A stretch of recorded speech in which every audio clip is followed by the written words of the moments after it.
If you own Arsenal and Aston Villa assets ahead of FPL Game Week 32 and FPL Game Week 33, then you need to be watching this video. We're going to be discussing the bench boost in Game Week 32 or Game Week 33, the rotation of squads potentially in these game weeks, and my overall plans for my personal team in these 2 game weeks coming up, and how I'm going to be managing the potential minutes of certain players. If you're an FPL fan and you're not subscribed to this channel, do hit subscribe down below. It'd be very greatly appreciated. It takes 1 second, and do drop a like as well if you do go on to enjoy the video. So let's just start off by talking about FPL Game Week 32. Now, of course, Aston Villa and Arsenal did just play in the Champions League. Now, Aston Villa lost 3-1 to PSG. A lot of Aston Villa fans don't really know what side they're going to be putting out in this game against Southampton. Of course, it's a game that they're expected to win, but as well as that, they also are almost out of the game against PSG. They're not 100% out, but it's very unlikely from here that they will go through. But as I say, at Villa Park, anything can happen. So you could imagine maybe Unai Emery thinking we'll go for a full-strength squad in that Champions League game. Because if you look at the second team of Aston Villa, I'll put a picture up now, the players that didn't start the game,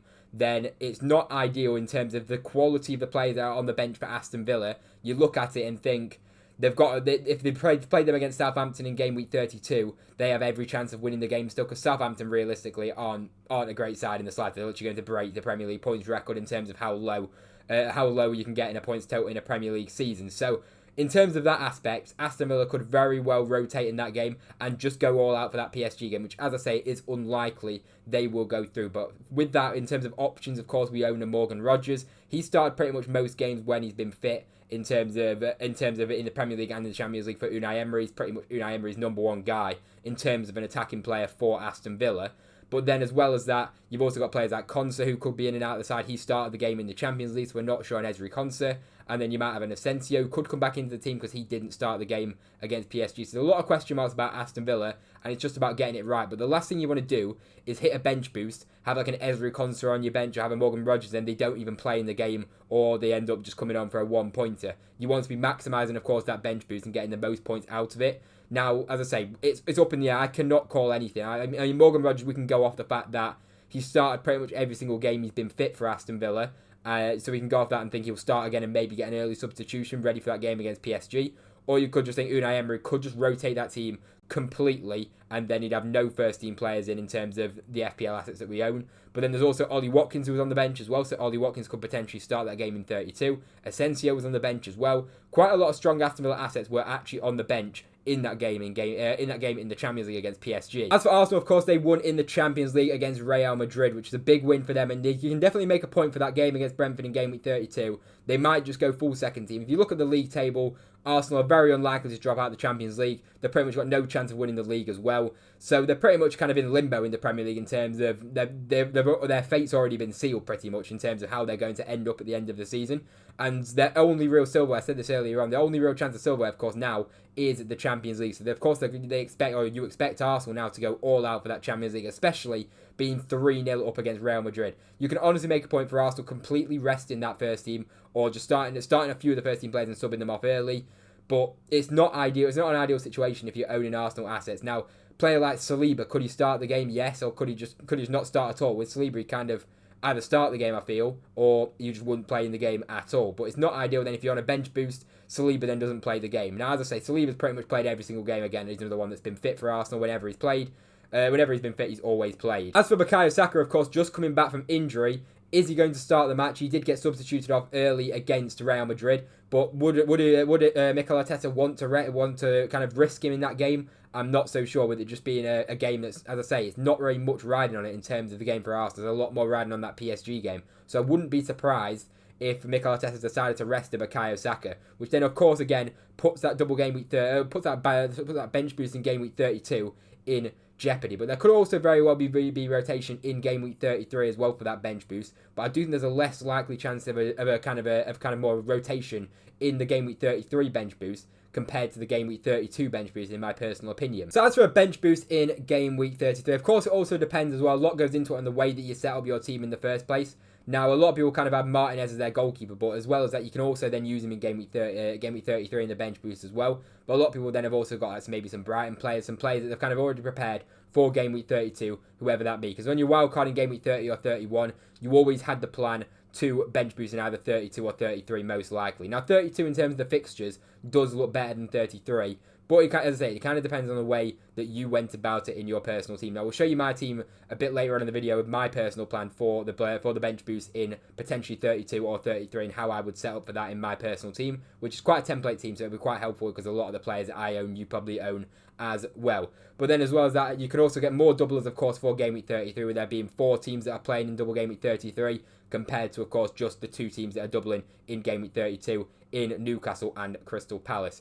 So it depends on the way that you're going. Like for my team, I'm probably going to be able to get 11 double Game Week players, and then I'll have Mo Salah on my bench. So for me, it's a no-brainer. I don't want to be having Mo Salah on my bench in any game week, and obviously if it was double Game Week 33 and I didn't have a bench boost, I'd definitely be starting Salah no matter what, and then I'd be benching a double Game Week player potentially. So that's my kind of thought process behind that, and also as well, as I'll discuss later, my goalkeeper I chose was always with the plan to bench boost in Game Week 33, and as well as that with the Game Week 33 bench boost, you can also roll your transfer another week and kind of stack up them transfers and really try and attack that double Game Week in 33, which you can't do as much in Game Week 32 as we have less transfers in that game week than we could do in Game Week 33. So looking at my team personally, this is the current setup in Game Week 32. Now, Gabriel is injured. It's a shame about that. I'm going to probably have to take a hit maybe in Game Week 33 if I want to get 11 doublers out, but that might be the plan. But as I say, we'll discuss that a little bit more as we get close to Game Week 33. But right now, we've got, of course, 6 double Game Week players in the 3 Newcastle players and the 3 Crystal Palace players. Alexander Isak will be my captain for the game. And just on Alexander Isak quickly as well, I just want to talk about the triple captaincy. Because a lot of people, I mean, I guess they're living under a rock if they still have their triple captain, because I'm very surprised people didn't use it on Mo Salah in maybe a Game Week 24-25, or even used it earlier in the season at some point. But if you're one of the fossils that still have your triple captain in Game Week 32, then I do think this is a perfect opportunity to be using it on Alexander Isak. Now, his fitness has been kind of in question in recent weeks. Eddie Howe's come out and said that he's 100% fit after the game that they just played against Leicester. So that's good news coming out of that. Obviously, it's not guaranteed he's going to get the 90 minutes in the 2 games. But for me, if Alexander Isak's going to start 2 games, I think it's worth it putting the triple captaincy on him. I wouldn't try and be smart about it in terms of other players in Game Week 32. For me, it's Alexander Isak or nobody else. I wouldn't consider a Jacob Murphy or anything like that. But there is potential other opportunities to use your triple captain. Of course, there's double Game Week 33. It also depends on how you want to use your bench boost as well. If you still have your chips available, for me, it's a triple captain in 32 and then a bench boost in 33. But again, it depends on your kind of team structure and the way that you're looking going into this week. And there's also, of course, a potential double game week later down the line for Manchester City. Now, Erling Haaland could be back by then. He could not. Omar Marmoush could be a great shout by then, but nothing's guaranteed in terms of Man City getting a double game week in 36 because, of course, they're not through in the FA Cup and nothing's confirmed absolutely yet. So there's a few opportunities potentially later down the line in game week 33 where there may be a triple captaincy on. You could say Omar Marmoush in 33. Bukayo Saka might not even play both the games in 33 yet. We don't know. So there's a lot of question marks on that, and I do think right now I'd just be playing the triple captaincy chip if I had it on Alexander Isak. We know that Isak's one of the highest scoring FPL players this season. I'm pretty sure he's the highest scoring FPL forward as well. Isak's been unbelievable this season. He's such a good player. And the double game week isn't too bad as well against Man United and Crystal Palace. It's not a bad double game week. So for me, if it's your last opportunity, if you've got your chips available, for me, this is probably the last opportunity or one of the last opportunities and the best opportunity in the current situation. So I will be personally playing it on Alexander Isak. So then moving back onto my team, we'll just discuss the bench. So these are the players that I will be benching. Now, you could maybe argue I could maybe make a couple of transfers. I got 2 free transfers. I could maybe bring in, say, a Saliba for Gabriel if he's going to start, or bring in a different player for Gabriel, a defender that could potentially maybe double. Something like that. Maybe even another Man City defender because I only have 2 Man City players. And then I could hit the bench boost. But saying that, it just then kind of put me in a problem for game week 33, as I'll discuss a bit later on. But the players that I've got on the bench at the moment is Bruno Fernandes against Newcastle. Not ideal, but I'm not angry benching Bruno this week personally. There's Ezri Konsa against Southampton, which, as I say, is he guaranteed to start? Can I 100% say he's going to start? Absolutely not. So I'm not going to start him. And then I've got Areola against Liverpool, which the clean sheet likelihood is obviously very, very slim.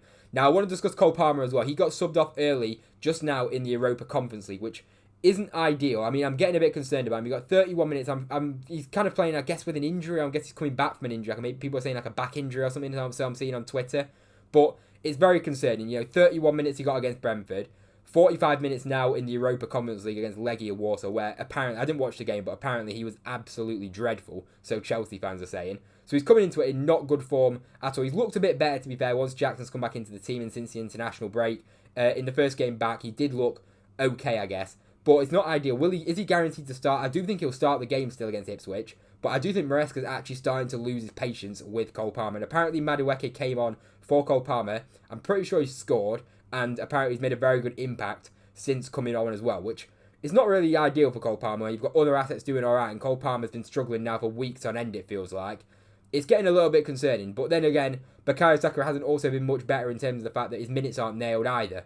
So with Palmer and Saka, it's been very frustrating to own both of them. But right now, Bukayo Saka owners are still winning against Cole Palmer. I guess we'll just have to see how we get on in game week 32 and see if Cole Palmer does start the game, and if he does, see how he performs against Ipswich. Now, this would be my game week 33 team if I decided to take a hit. Now, as I say, nothing's confirmed. It depends on the situation with injuries. Ignore the fact that Conte's captain, by the way, as well. That was definitely not intentional. But the transfers that I would make would be Cole Palmer out to Bukayo Saka. Now, as I say, I don't know whether Bukayo Saka is going to play game week 32. I don't know his injury situation. I don't know how many minutes he's going to get in game week 33. So that's something that I'm going to look at closer to the time 100%. So that's obviously not nailed, or it's not a nailed on transfer in the slightest.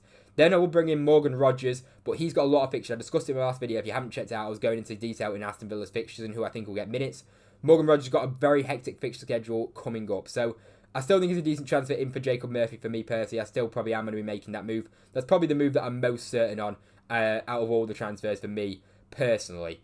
Now, the other transfer would have been then Saliba out to Gabriel. Gabriel out to Saliba. I'll bring Saliba in, but again, with the Champions League, I don't really know what the situation is going to be like. But the Champions League semi-finals aren't in. The Champions League semi-finals aren't actually in game week draw in between game week 33. So the players should be fine for me, and Saliba should still keep his starting place in game week 33. So Saliba is another one that's not absolutely locked in, as I say, but definitely someone that's on my radar. Of course, I want to be attacking that double game week, and if it's not going to be Saliba, it will probably be another Man City defender, maybe like a Ruben Diaz or someone, just to get the nailed on minutes because he's been playing quite a lot recently. So that's the kind of thought process behind that. So either Saliba or another Man City defender. And then the other transfer I was thinking of making would be Alexander Isak out for Ollie Watkins. Now again, this depends on the minutes, this depends on what the situation is with Aston Villa. And as I say, Watkins doesn't even seem to be in Aston Villa's starting 11 right now in terms of Unai Emery's favoured starting 11. So it's not ideal. But then, of course, as I say, I would play my bench boost. And the bench boost there does look quite a lot better. I am taking a 4-point hit, of course, here. But the bench boost, as I say, looks better. So on the bench, it will be Areola against Southampton. The best fixture you can get, the best opportunity for a clean sheet, or one of, other than Leicester. Then you've got Bruno Fernandes against Wolves. Good fixture. Wolves defensively over the course of the season haven't been great at all. Bruno Fernandes, of course, on penalties. And as I say, it's a nice enough fixture for Man United and Bruno Fernandes there. Then Mo Salah against Leicester. Again, unbelievable fixture. Great opportunity for some serious points. Not going to be my captain in game week 33, of course, because he doesn't have a double game week, but a great option. Then the one player that I would be a little bit concerned about, and I'm not really too happy owning, but I'm just going to have to do it, is then Dan Burn against Aston Villa. But comparing it to the double game week 32 bench boost, I don't think there's a massive amount in it, but you look at it, comparing it, you got Areola, who's got a better fixture. You got Bruno Fernandes, who's got a better fixture. I make the transfers, then have Mo Salah on the bench, which again looks better than a Conte and Gabriel against Southampton and an injured Gabriel then against Brentford. And then you've got Dan Burn against Aston Villa, which, as I say, isn't ideal, but I'll just have to roll with it. Anyway, that would about do for the video. If it helped you out, drop a like down below. Subscribe to the channel if you are new around here. Let me know your thoughts in the comments. If you watched this point, please do subscribe as well. You may as well hit subscribe if you've watched to this point. Thank you very much for watching, and I'll see you in the next one.